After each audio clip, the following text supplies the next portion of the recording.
तो अगला क्वेश्चन है बेटा अपना, मैंने क्वेश्चन पूरा लिखा नहीं है तो मैं पढ़ के सुनाता हूँ आपको।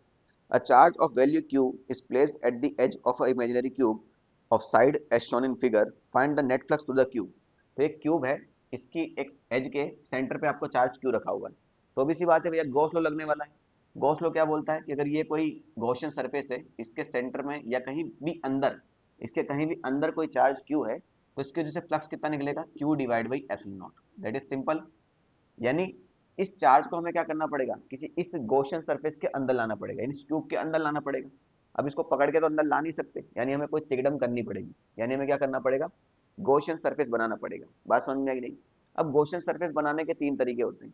अगर कोई आपका पॉइंट चार्ज है या फिर आपका कोई स्पेयर है जिस पर चार्ज इस प्रकार से डिस्ट्रीब्यूट है, तो इन दोनों केस में गॉसियन सरफेस कैसा बनता है बेटा, आपका स्पेरिकल।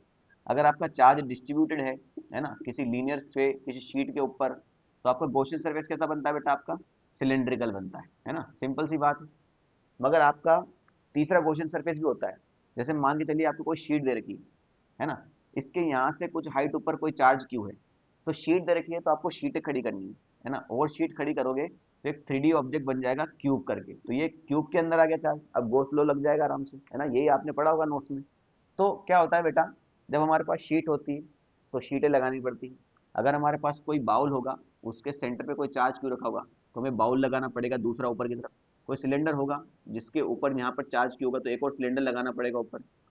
तो जो ऑब्जेक्ट हमें दिया था, जो शेप हमें दिया होता है, उसी शेप को यूज करके हमें एक नया गॉसियन सरफेस, एक बड़ा ऑब्जेक्ट बनाना पड़ता है ना। तो यहाँ पर क्या दिया है, क्यूब, तो हम क्या लगाएंगे, क्यूब। क्लियर हुआ ना? तो अब क्यूब लगाना है भाई। तो अगर मैं एक क्यूब इसके बाजू में लगाता हूँ, इमेजिनरी एक क्यूब इसके बाजू में लगाता हूँ, तो क्या बन जाएगा बेटा, ये दो क्यूब बन गए, है ना। दो क्यूब का एक क्यूब बन गया, बड़ा क्यूबॉइड बन गया। तो ये चार्ज कहाँ आया, इस क्यूबॉइड के टॉप के सेंटर पे। समझो जिस कमरे में आप बैठे हो, उसमें सामने वाली दीवार की एज पर एक क्यूब रख, चार्ज क्यूब रखा हुआ है। तो उसके उधर आपने एक कमरा और खड़ा कर दिया, तो टॉप के दोनों कमरों के टॉप के सेंटर पे चार्ज क्यूब है। तो हाल फिलहाल गॉस लॉ नहीं लग सकता। अगर मैं इसके ऊपर दो क्यूब और रख दूं ऐसे ही, क्या कर दूं मैं, इसके ऊपर मतलब एक और बड़ा क्यूबॉइड जिसे बोलते हैं अपन, एक और बड़ा क्यूबॉइड ऐसे रख दूं मैं इसके ऊपर, तो क्या हो जाएगा, अब ये एक बड़ा क्यूब बन गया जिसके तो सेंटर में आ गया ना, यानी अब आपका गॉस लॉ लग जाएगा। तो ले दे के हमें एक, दो और तीन, तीन क्यूब और एक्स्ट्रा लगाने पड़े, इसको सेंटर में लाने के लिए, इसको अंदर लाने के लिए। तो टोटल कितने क्यूब हो गए, चार। तो अगर आप बड़ा क्यूब है, बड़े क्यूब की वजह से तो फ्लक्स कितना आएगा, गॉस लग जाएगा Q divide by epsilon not. अब बड़े क्यूब में कितने क्यूब हैं, चार क्यूब। तो बड़े क्यूब में है चार क्यूब, मुझे निकालना फ्लक्स से एक क्यूब से, तो चार क्यूब से इतना है, तो एक क्यूब से कितना आ जाएगा, इसका divide by four, Q divide by four epsilon not.